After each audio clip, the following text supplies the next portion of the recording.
really try to be quick. Let's give everyone a chance to speak. And with that, I will not actually shut up. So if there are any questions of me afterwards, I'll be happy to answer them.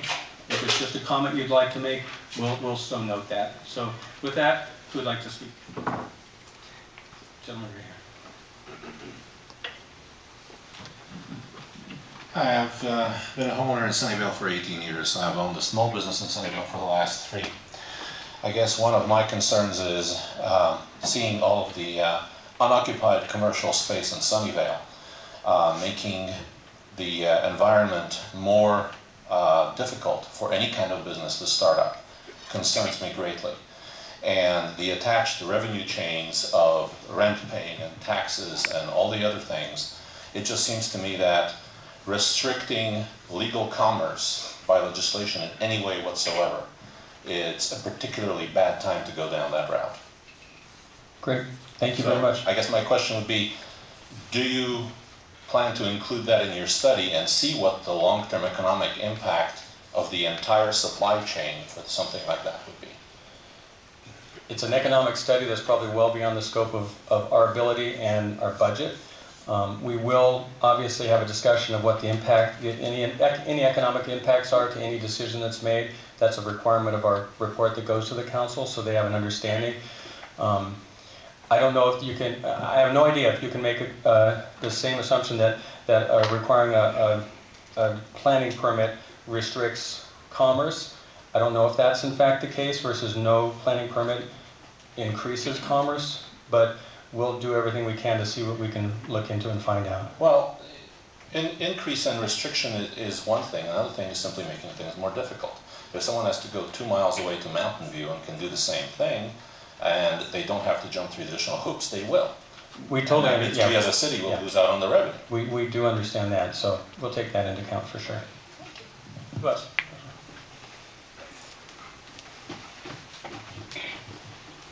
Hi, my name is Frank Lacey. I've lived in Sunnyvale for 40 years. And when I saw the U.S. Firearms Company retail store, I actually was extremely proud of the city. Too many cities in this country, even though the gentleman has said that this is only about land use, I don't think it is. The word guns causes certain people to go crazy. And too many cities across this country, because of certain misplaced ideology of officials, do everything they can to restrict the enjoyment of the freedom provided by the Second Amendment. This store, to my mind, is a symbol. If I never go in there and buy anything, it is a symbol to me. It is a symbol of freedom that is enjoyed by very few countries in this world. And I just want to see it stay. And I don't want the city of Sunnyvale, which I greatly admire, to become one of those cities in this country that does everything they can to constrict the freedom enjoyed by the Second Amendment. Thank you, Frank.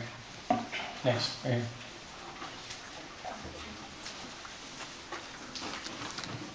How you guys doing tonight? As a business owner from Gilroy, I'm also an FFL holder. And one of the things I'd like to input is the ability to do business in Sunnyvale is actually positive even for the towns nearby. We do a lot of business with other FFL dealers throughout the state. This allows us to make business where we don't have customers in the area. We have a number of customers who come through Gilroy who are not from Gilroy but would like to buy firearms from us. When they want to do that, they need to have them transferred to an FFL dealer in their local town. Having U.S. Firearms locally in Sunnyvale give those customers an opportunity to actually conduct business through all legal means necessary to get their firearms. The input I'd like to put in is any permits that come up actually causes an overhead for a business to be increased. As a business owner myself, I have currently 12 licenses and permits that I have to go through just to maintain my business. Overhead is considerably high where I'm at. In the city of Sunnyvale, which is one of the towns that we've looked at as a prospect to move to, it'd be a possible town that we'd like to move our business to in the near future. the promising aspect of working in Sunnyvale is less permits and less restraints from being able to do business in that town. Okay, thank you very much. I just want to mention that we both, Andy, it's Andy and Andy, we probably make it easy on ourselves, and you, that Andy and I have met with all the FFL sellers in town, except for one who's just our hours, his hours, we couldn't match up. He met with with 3 of the home business and all of the folks that have retail or commercial licenses. And the one thing that was made very clear to us is the myriad of requirements and the costs associated with and maintaining those licenses. We do understand that as best as we can understand it, and we do understand that any permit, any kind of extraction or additional requirement from a financial standpoint does have for a small business does impact you. So we are aware of that, but we'll take that into consideration. So thank you for your comment. Hi. You stated that this isn't about a Second Amendment issue, and so I'd ask the question, why just gun stores? The presumption here is that there's some danger to the public that this store presents that requires an additional permit. So I'd ask, what about other businesses that are dangerous to the public in some way? I think, you know, one thing that's sort of really interesting to note is that according to the Journal of American Medical Association, you're 3 times as likely to be injured by drugs prescribed by your doctor to you than you are by a gun. And twice as likely as that to be killed by your doctor by any means. So why not also have additional permits required for pharmacies and doctors of all kinds? That makes much more sense than going after just simply a gun store. And I'm sure there are other types of businesses that are as dangerous to the public just by proximity. Gas stations. Yeah.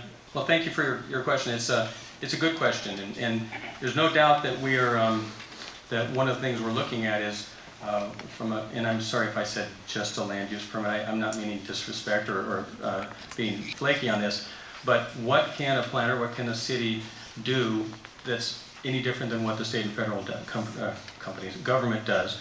What do we bring to the table? And that's one of the things we have to look at. That's one of the hard questions we have, is that the city council is expecting us to come back with some alternatives. And we have to have some reasonable alternatives, some things that really make sense in this field. There are a lot of permits, a lot of uses that require special permits. Laundromats require a use permit. You know, we just had a hearing on that today. So there are some uses, churches, liquor stores, they all have certain requirements, and some have a lot more federal and state requirements than others. So we're going to take that into consideration because I think it's a good point. Hi, I'm Paul Brunemeyer, and I've lived in Sunnyvale for 22 years. That's when I bought my house here. Mr. Miner, thank you for having this forum. I wanted to say I've used guns since I was a kid, and I own them now for sport and self-defense. And I'm delighted to have a store in town that I can go in, establish a relationship, do business with in order to enhance my collection or whatever. So I'm delighted that US Firearms is here. And as far as safety, I wish it were closer to my house. I wish it was closer to my kids' school, because actually these are the businesses that get least molested by bad folks. So I'm glad it's here, and hope that there isn't anything done to frustrate it. Thank you for your comments. How about this side of the room? We don't have the groom covered yet.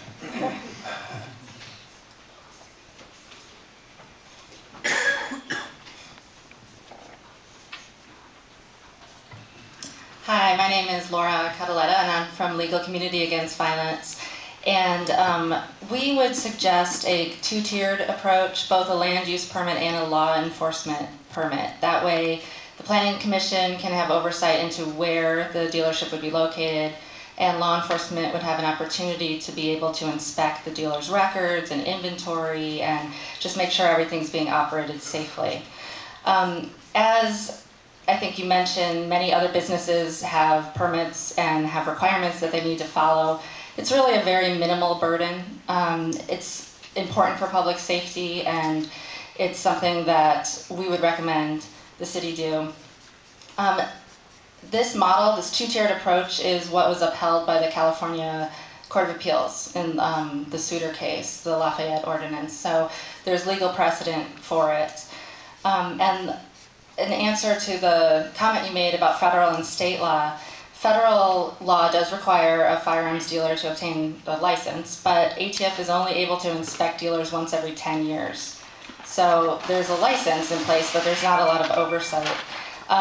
The state also doesn't have the resources to do the type of inspection that should be done. And of course, federal and state law has no say over where a dealer is located. There are security measures that could be required, bans on having minors enter the store unattended, things like that. Lots of things that the city could put into place that federal and state law doesn't do. Okay. Well, thank you. And just a couple things I want to say is that I know that there are state and federal laws, and we've had a chance to kind of barely get into that. And I know there may be some people that may say that there are other requirements and more strict requirements from the state and federal, and I don't want to get into a debate here about that because we do understand that there are different things. We'll try to get to the bottom of that so that we can have that information to the city council. But one thing I failed to mention is that in the city of Sunnyvale, I said we don't require a permit. I want to make sure you're clear that as those who have FFLs in Sunnyvale know, you do need to get a permit from public safety. And basically that permit, and correct me if I'm wrong, I know you will, it's basically to show that you meet all the state and federal guidelines. It's not imposing anything new, it's just making sure that you got your act in order before the chief of police signs off on that. So that's required regardless. That, in Sunnyvale, that is a requirement. What we're really talking about is there should be a land use permit that would be any different. So thank you for your comment. Anyone else on this side while she's here? Sure. Hi, my name is Stephanie Haig. I've lived here for 30 years. My opinion on this is that if people are concerned about any type of possible violence or anything related to the gun shop, I'd be more concerned about the brass rail and its positioning over in the community on the other side. I have to drive by there to go home, and there was a shooting there. So I think it's misplaced some of the concerns that people may have. Okay, thank you. Anyone else on the room? Is this the group? Yeah. Hi, my name is Shannon, and I have a question. Since a firearm is basically a tool, it's a tool for self-defense, it's a tool for hunting, are you planning on doing any land use permits for Ace Hardware or any other tool store? It's a great question. I'm hoping that's a rhetorical question. All right, then it's not a rhetorical question. No. Hi, I'm actually a resident of Santa Clara, and I'm considering buying a home here in Sunnyvale because I really like Sunnyvale. But definitely this decision, if there is any, will definitely more than likely impact my decision to do so. I guess my question is, I see you almost sort of respectfully, I see you minimizing any possible effects of this decision if there is one. And I would like to know what possible functional impact this decision could have for new businesses starting up in Sunnyvale that sell firearms. And I don't want you to take the opinion on minimizing this or I'm making light of it, because I'm not. What we're trying to do is we're trying to get information.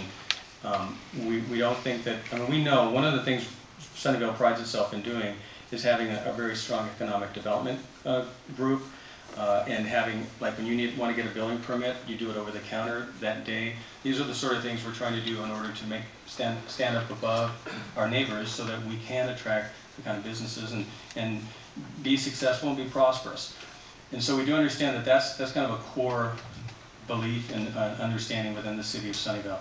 So we're not taking this lightly. We're not saying, oh heck, what the heck, we have a use permit process, takes 3 months, costs $1,500. You know, what's the big issue? We do understand that there is an impact, and we do take that into consideration, and we will take it into consideration. My question is more, what are the actual functional results you can see as a result of this? Well, like I mentioned, yeah, he asked what's the functional results of having those sorts of things, and as I think I mentioned earlier, that's one of the things we're looking at. If we do anything, what's the measurement of success? I'm sorry to interrupt, but is there anything you foresee now as potentially happening?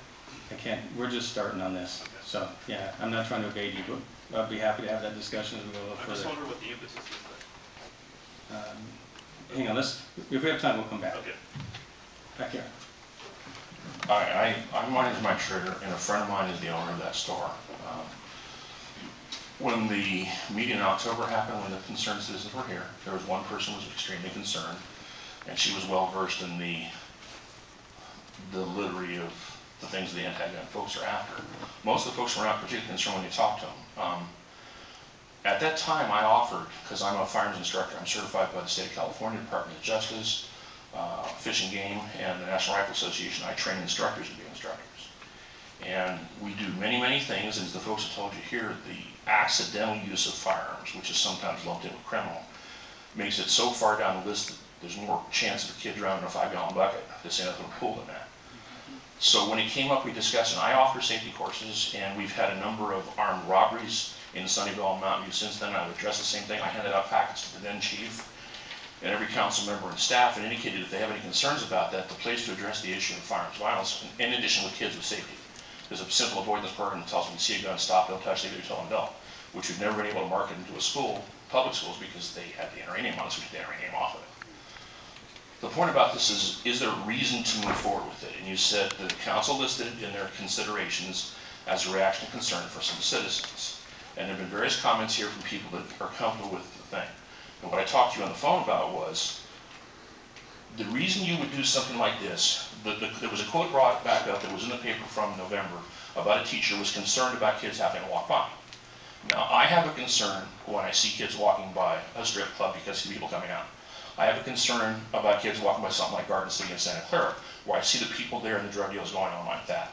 The inference here is that there's a danger, and you said you'd be looking at it, so I'm going to look strongly at public safety to address any statistical issue there. Now, if the only concerns that were here are the ones addressed by the folks from Legal Community Against Violence, which is a lobbying company, doesn't say they're lobbying, but addresses this, everything they said is already covered. I was involved in the closed doors development of this store, which was 9 months before we could open.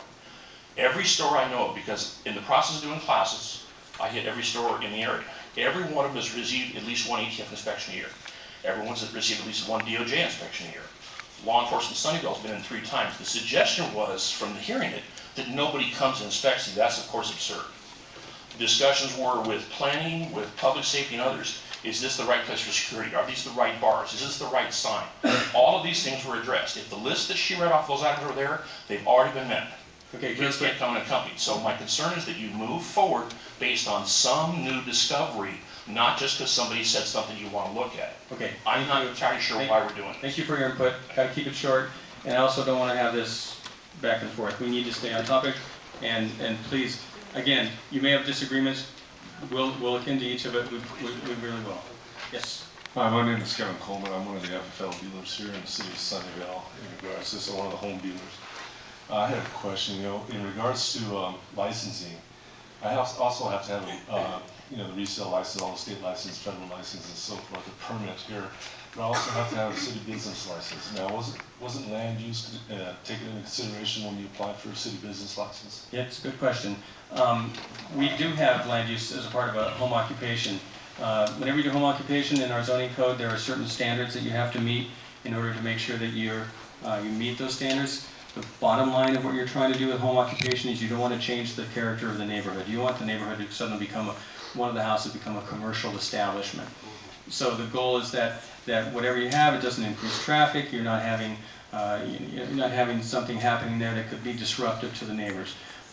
We do issue business licenses. We look at those for the home-based businesses, and we have, as you know, for however long each one of them's been in business. So we do that, and home businesses are, they're very limited, as you know. You can't have employees show up. It has to be a home business with the person that lives there running the business. It's very different in scope, and we already have a lot of rules in place for that. But council asked us to take a look at that, and we'll take a look at that as well. Hello, my name's Thomas Peterson. I've lived 10 years in Oregon, spent the last 2 years in Washington. I just moved down to Campbell, bought a house down in Campbell, and I work here in Sunnyvale. And all my guns are in Idaho. And the reason was I couldn't figure out California gun law. I went on all the forums, And I've now subscribed to 3 different legal groups to make sure I'm well covered.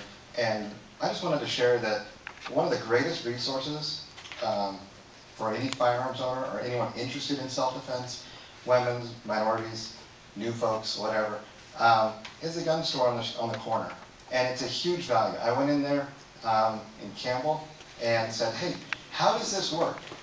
What are the forms? What do you see as gotchas? And the firearms owners sat there and said, watch out for this, watch out for that. You can do this, you can't do that. Stand on one leg, get this piece of paper, do this other thing, fill out these forms, send the state a bunch of money. And I said, wow, that was awesome. In a 15-minute conversation, they cut through all the red tape, helped me maintain my law-abiding citizen self. And if there weren't firearm stores, then I would look to the city, I would look to the state to provide that education to me. Where would the city hall have a class on good citizen firearm ownership? Where would the county say, come to the sheriff's office and we're going to give you how to color within the lines kind of thing.